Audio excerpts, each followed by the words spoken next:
আসসালামু আলাইকুম। Kajol's daily life থেকে চলে আসলাম আজকের ভিডিওটি নিয়ে।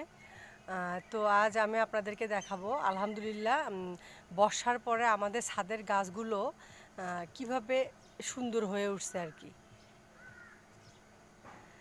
তো ছাদের গাছগুলো অনেক বড় হয়েছে, অনেক ধরনের ফুল ফুটছে।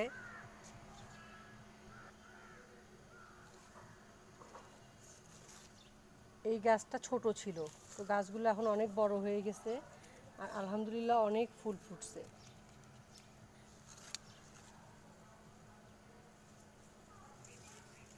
কি সুন্দর এই ফুলগুলো, কিন্তু অনেক ভালো লাগে।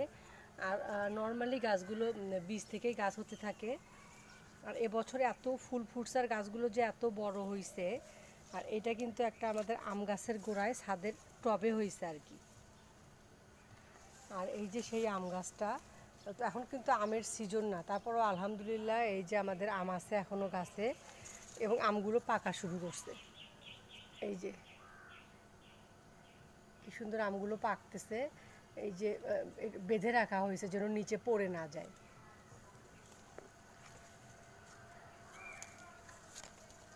এটা এখনো পাকেনি।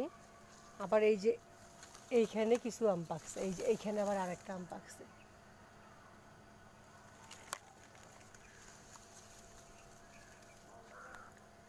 তো এখনো কিন্তু গাছে বেশ কিছু আম আছে।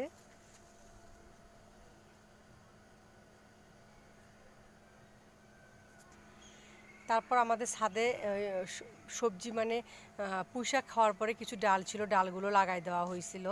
তারপরে কলমির ডাল, সেগুলো যে এত সুন্দর করে হয়েছে সেটাও এখন দেখাচ্ছি আপনাদেরকে। এই যে খুব সুন্দর হয়েছে গাছগুলো।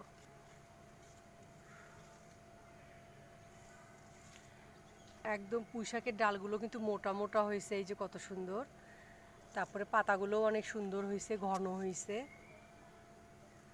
এই যে ডাল চলে আসতেছে, এখানে একটা মাচা করে দিতে হবে। আর এই যে কত সুন্দর করে হয়েছে। এই যেটা, এটা হচ্ছে পুরাতন ডাল, এইখান থেকে গাছ হয়েছে আর কি। তো আপনারা চাইলে পুঁইশাক খাওয়ার পরে যে নিচের দিকে গোড়াটা থাকে ওইটা মাটিতে বা টবে লাগাইতে পারেন। আর এই যে এখানে হচ্ছে কলমি শাকের ডাল লাগানো হয়েছিল, এগুলা এই যে কলমি শাক।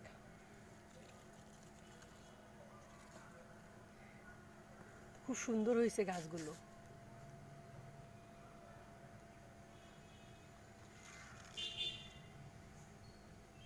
আর ছোট্ট একটা গাছে কিন্তু আলহামদুলিল্লাহ অনেক আমড়া ধরছে, প্রত্যেক বছরই ধরে।